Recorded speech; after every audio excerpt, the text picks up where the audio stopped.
En el corazón de la fe. A veces, una noticia resuena con un eco de silencio. Ayer, se conoció discretamente una importante actualización sobre el camino hacia la santidad del beato Carlo Acutis.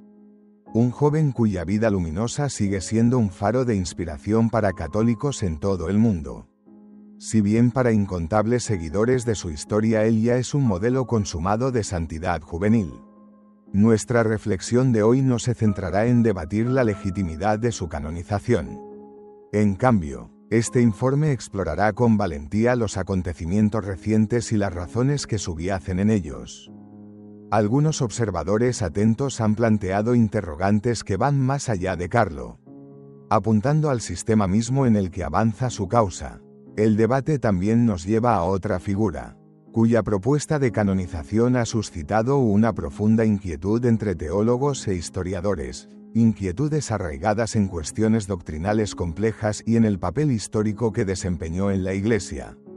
Esto nos invita a profundizar en la evolución del proceso de canonización, en particular desde las reformas introducidas en la década de 1980.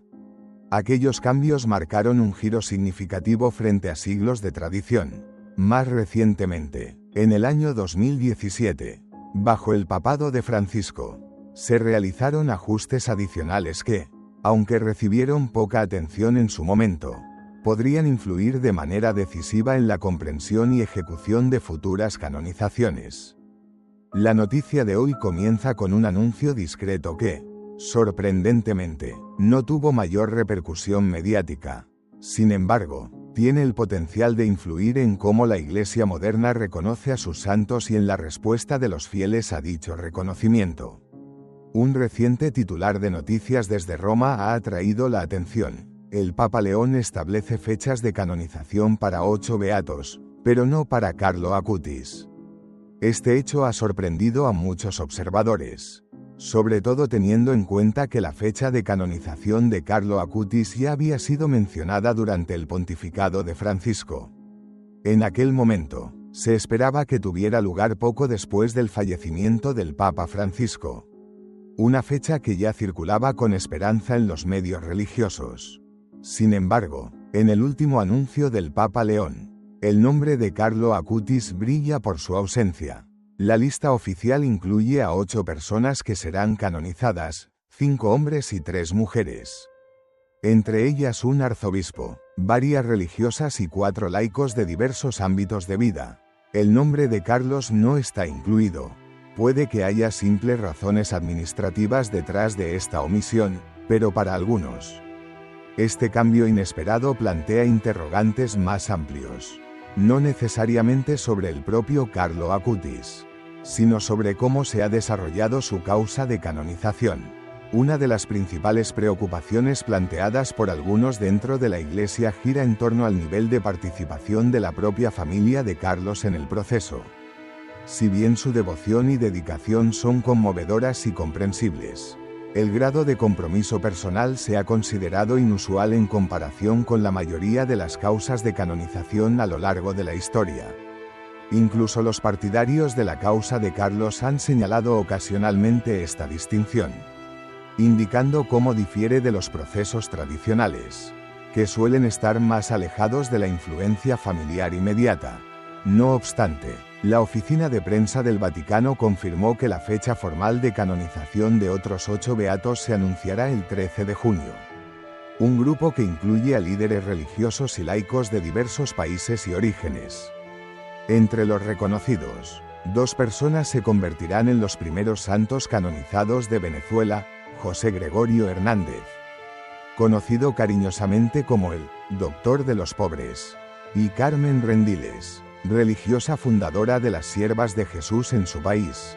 Sin embargo, a pesar de estos acontecimientos históricos, gran parte de la atención pública se ha centrado en un detalle diferente: la ausencia del beato Carlo Acutis en la lista de canonizaciones que se finalizará durante el primer consistorio ordinario del Papa León. Esta no es la primera vez que ha habido ambigüedad en torno al camino de Carlo hacia la santidad. En mayo de 2024, el Papa Francisco reconoció oficialmente un segundo milagro atribuido a Carlo Acutis. un hito importante que generalmente conduce a la canonización. 2 meses después, se convocó un consistorio el 1 de julio. Sorprendentemente, no se fijó una fecha para la canonización de Carlo durante esa reunión. Luego, en un giro inesperado, el Papa Francisco anunció posteriormente la fecha durante una audiencia general. Sin previo aviso, la declaración fue simple y directa: el año que viene, en el día de la adolescencia, canonizaré al beato Carlo Acutis. Se tenía previsto que el evento tuviera lugar el 27 de abril, durante el jubileo de la adolescencia. Sin embargo, el periodo de transición tras el fallecimiento del Papa Francisco impidió que la ceremonia se llevara a cabo según lo previsto. La fecha pasó, y no se ha anunciado una nueva desde entonces. Otra figura vinculada a esta cronología es el beato Pier Giorgio Frassati, mencionado en el mismo anuncio. Su canonización está fijada para el 3 de agosto, aunque aún requiere confirmación formal mediante los protocolos estándar del Vaticano en el próximo consistorio del 13 de junio. El contraste entre el progreso seguro de una causa y la pausa de la otra ha llevado a muchos a preguntarse por qué. Se espera la celebración de un nuevo consistorio próximamente y, con ello, muchas miradas permanecen fijas en el estado del beato Carlo Acutis, un joven ampliamente considerado como una de las figuras más conocidas actualmente en camino a la santidad. Su amplia visibilidad, especialmente entre la juventud católica y en las comunidades en línea, lo ha convertido en un símbolo prominente de la santidad moderna. Su historia sigue inspirando y cuenta con el apoyo de muchos en todo el mundo. Sin embargo, la reciente omisión de su nombre en el próximo calendario de canonizaciones ha suscitado interrogantes. No se trata necesariamente de un rechazo, sino como mínimo de un retraso, y para algunos, renueva la atención sobre el proceso de canonización en sí, en particular sobre cómo ha cambiado en las últimas décadas. Los procedimientos actuales para declarar la santidad se revisaron significativamente en 1983. Durante el papado de Juan Pablo II, estos cambios pretendían hacer el proceso más accesible, pero también introdujeron diferencias clave en comparación con métodos anteriores más rigurosos. Bajo el sistema anterior a 1983, el camino hacia la canonización solía requerir una investigación más extensa y prolongada, 2 milagros confirmados, y un énfasis en lo que antes se llamaba el abogado del diablo, alguien asignado para cuestionar críticamente la causa y garantizar su solidez.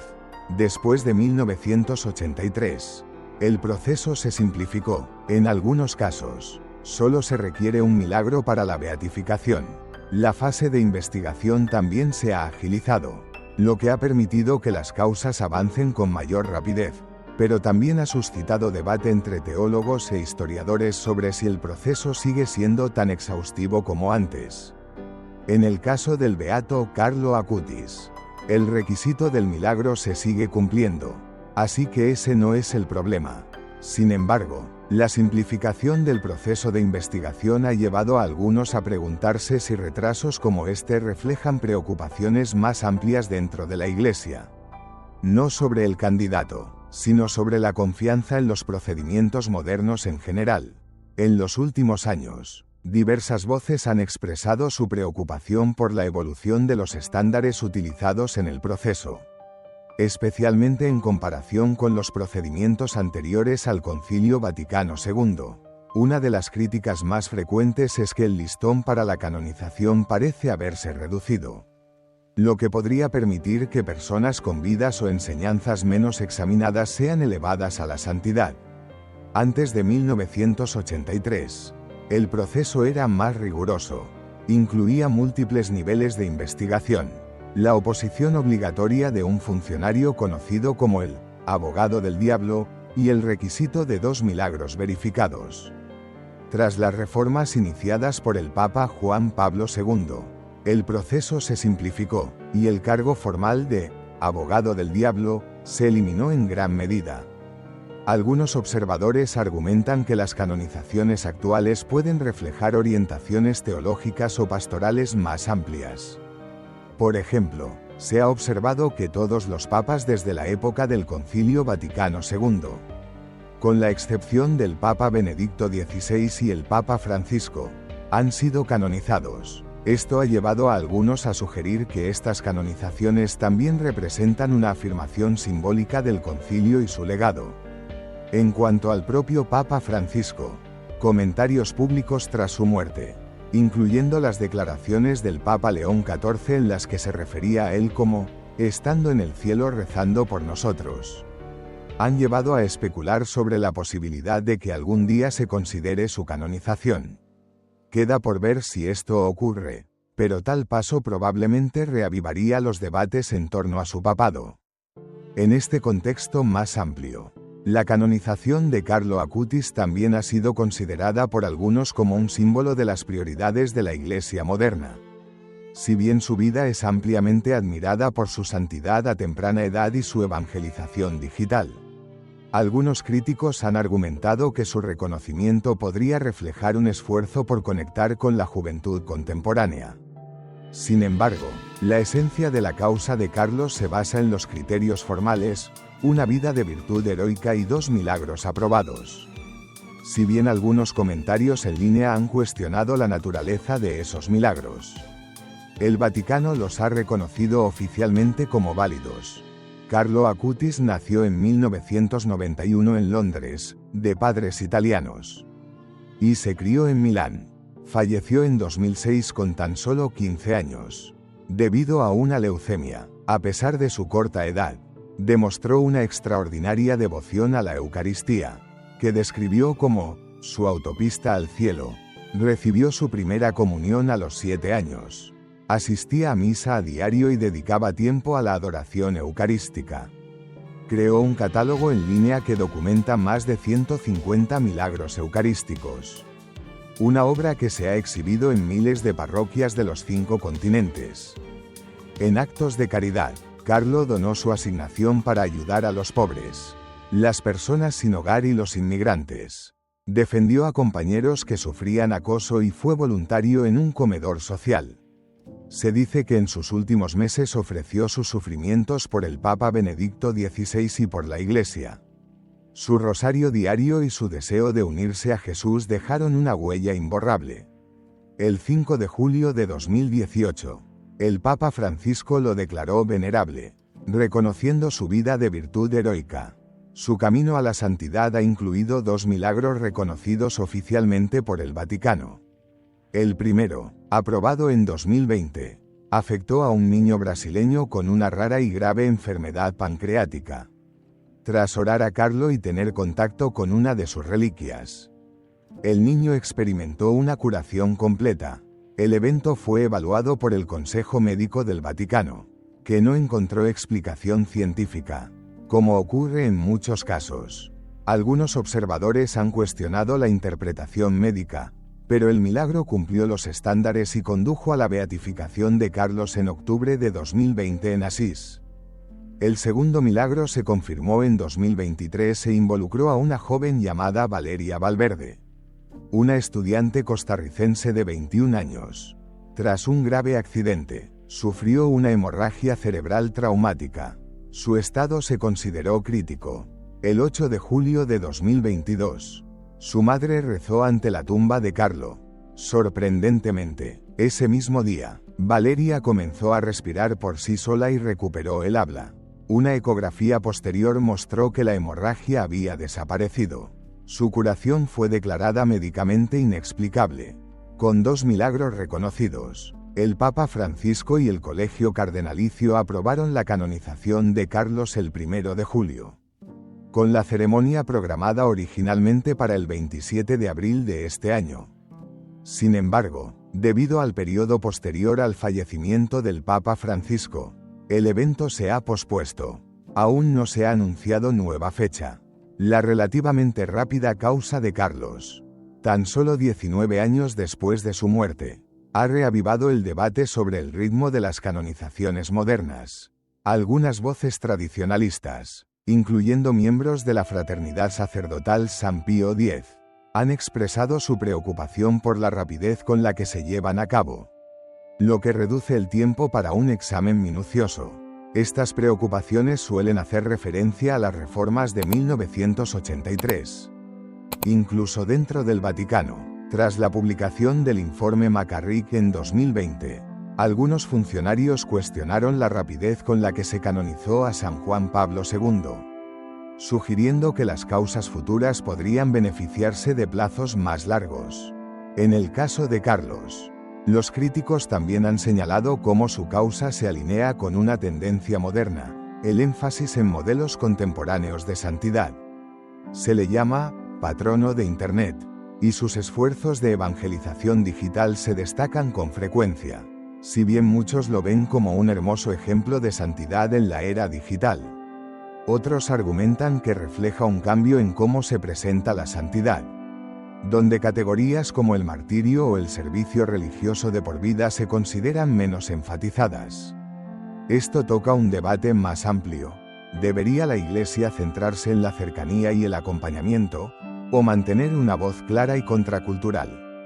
Desde esta perspectiva, las canonizaciones no solo tratan de reconocer la santidad personal, sino también de moldear el mensaje de la Iglesia.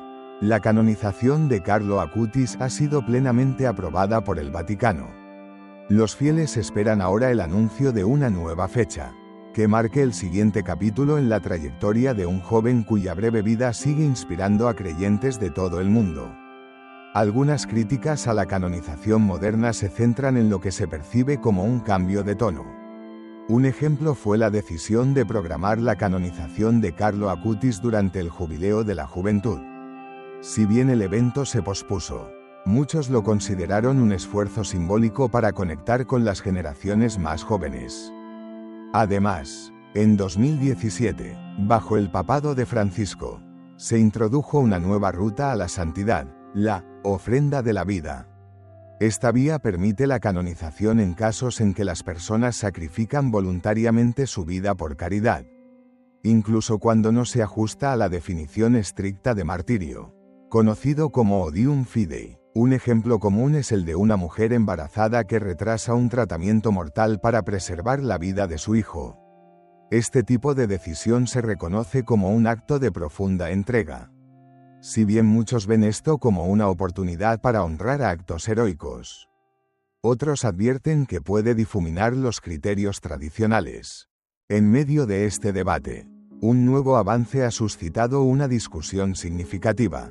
Un titular reciente dice: la Iglesia abre la causa de beatificación del modernista Maurice Blondel. El 4 de junio de 2025, en Provenza, se inauguró oficialmente la causa de este filósofo francés. Blondel vivió en la época del Papa San Pío X y fue conocido por promover ideas que algunos consideraron fundamentales para el movimiento modernista. Entre ellas se encontraba el énfasis en la inmanencia vital, un concepto que sitúa la experiencia personal en el centro de la comprensión religiosa. Este enfoque fue criticado por la Iglesia por su ambigüedad y por debilitar la objetividad del dogma. La decisión de abrir la causa de Blondel ha suscitado fuertes reacciones. Si bien el proceso se encuentra en sus etapas iniciales, el simple anuncio ha renovado la preocupación sobre la trayectoria de las canonizaciones. La postuladora de la causa, Marie-Jeanne Coutagne, explicó que la obra de Blondel tiene un valor perdurable para la Iglesia actual. A medida que el proceso se desarrolla, será seguido de cerca, no solo por lo que revela sobre un hombre, sino por lo que podría indicar sobre el enfoque de la Iglesia hacia la santidad en el siglo XXI. Al explicar la causa, la postuladora de Maurice Blondel lo describió como un cristiano comprometido, un hombre de familia y un intelectual, proponiéndolo como un posible santo para nuestros tiempos. El argumento destaca cómo relativamente pocos filósofos han sido canonizados. El pensamiento de Blondel se describe como una filosofía en diálogo con la fe, con énfasis en las filosofías de la conciencia. Estos términos están estrechamente asociados con la idea de que la fe se basa más en la experiencia personal que en la doctrina objetiva. Este concepto ha sido controvertido. No es raro escuchar afirmaciones como: sé lo que enseña la Iglesia, pero mi conciencia me dice lo contrario. Según la enseñanza de la Iglesia, una conciencia debidamente formada debe estar en consonancia con la verdad revelada. No es una excusa para la desviación, sino un medio para aplicar fielmente la ley divina. Quienes critican a Blondel argumentan que su influencia contribuyó a un alejamiento de la claridad moral objetiva. Maurice Blondel falleció el 4 de junio de 1949. Su obra, especialmente la filosofía de la acción, tuvo como objetivo tender puentes entre la metafísica y el cristianismo. Quienes apoyan su causa argumentan que sus escritos destacan la relación dinámica entre la fe y la razón. Sin embargo, otros señalan que este énfasis en la experiencia subjetiva refleja muchos de los temas posteriormente criticados bajo el paraguas del modernismo. Una tendencia condenada por el Papa Pío X en su encíclica de 1907. Pascendi Dominici Gregis. Si bien Blondel nunca fue condenado formalmente, su obra se cita con frecuencia en debates sobre la Nouvelle Théologie, una escuela que buscaba reexpresar la doctrina católica de forma que resonara con el mundo moderno. En 1946, el teólogo Reginald Garrigou-Lagrange, en su crítica a dónde nos lleva la nueva teología, planteó serias preocupaciones sobre las tendencias teológicas modernas, advirtiendo que las expresiones vagas podrían socavar la claridad doctrinal. Los partidarios de Blondel argumentan que su pensamiento representa un valioso diálogo. Los críticos sostienen que ayudó a introducir conceptos que suavizaron los límites teológicos. El proceso de su causa aún se encuentra en sus primeras etapas y su avance probablemente seguirá siendo tema de intenso debate. Lo que está en juego no es solo el legado de un hombre, sino cómo la Iglesia continúa discerniendo la santidad en una era moldeada por la tradición y el pensamiento moderno. Una crítica importante a los desarrollos teológicos del siglo XX gira en torno al giro hacia el emocionalismo y la inmanencia vital. La idea de que la religión se origina en los sentimientos humanos internos en lugar de la revelación divina. Esta preocupación fue central en la encíclica Pascendi Dominici Gregis. Entre quienes se asociaron a este giro se encontraba el jesuita Teilhard de Chardin, teólogo cuya influencia se acentuó en la década de 1960. De Chardin propuso que el pecado y el mal no eran realidades fundamentales, sino consecuencias del desarrollo evolutivo. Estas perspectivas generaron la preocupación de que la doctrina del pecado original estuviera siendo minimizada. De hecho, se registra que el Papa Pío XII se refirió a las ideas de Chardin como un pozo negro de errores. Dichos cambios teológicos contribuyeron a lo que los críticos describen como ambigüedad en el lenguaje moral. Esta preocupación se extiende a reflexiones sobre las canonizaciones modernas y su aparente alineación con tendencias en evolución. Algunos señalan los debates públicos de hoy, observando un cambio del énfasis en la claridad doctrinal al acompañamiento. Otra preocupación es cómo el proceso de canonización moderno puede centrarse más en la construcción de un mundo mejor en lugar de llamar al mundo a la transformación. Según esta perspectiva, la misión de la Iglesia puede parecer más orientada a la elevación social que al arrepentimiento. Además, existe el asunto de las supuestas apariciones marianas y afirmaciones espirituales modernas que sugieren una época de santidad generalizada.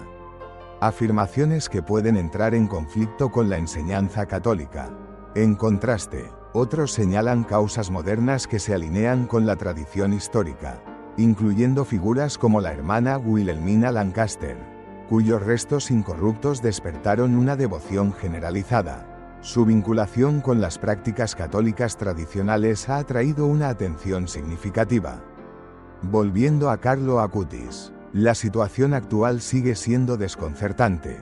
Si bien su canonización ha sido aprobada, aún no se ha programado. Para alguien tan reconocido, el retraso ha suscitado especulaciones.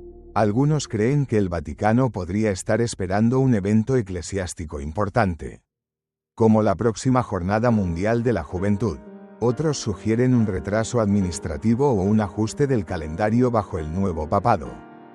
También se plantean preguntas legítimas, no sobre Carlo, sino sobre el proceso y cómo ha cambiado.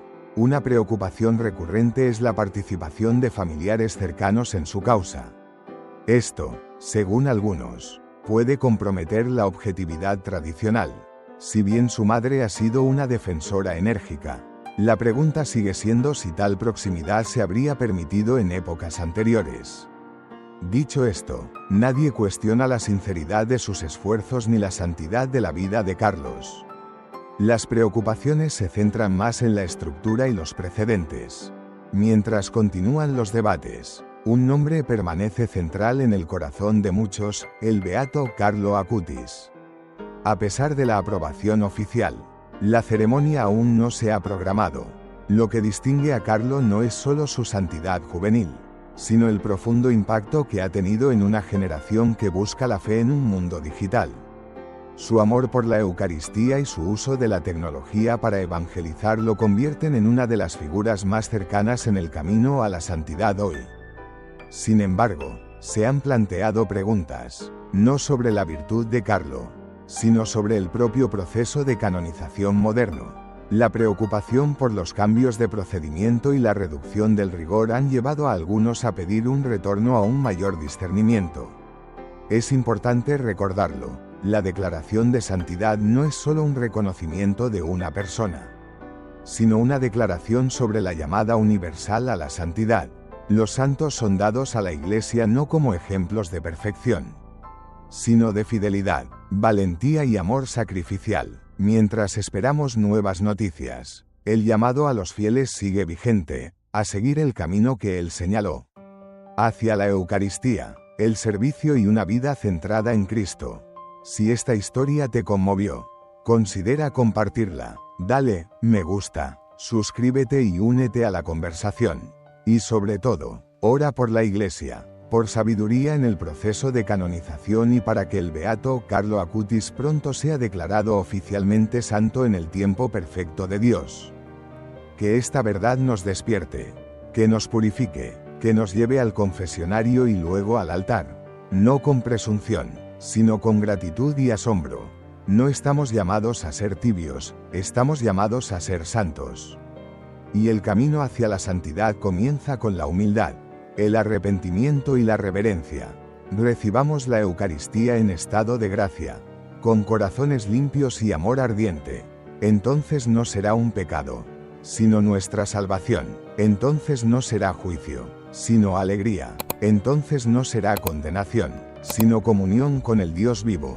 Si este vídeo resonó contigo, te invito a que le dé me gusta y te suscribas al canal, activando las notificaciones para que no te pierdas ninguno de nuestros próximos contenidos. Gracias por acompañarme hasta el final de este viaje. Hasta la próxima, mi querido amigo, y que Dios te bendiga siempre.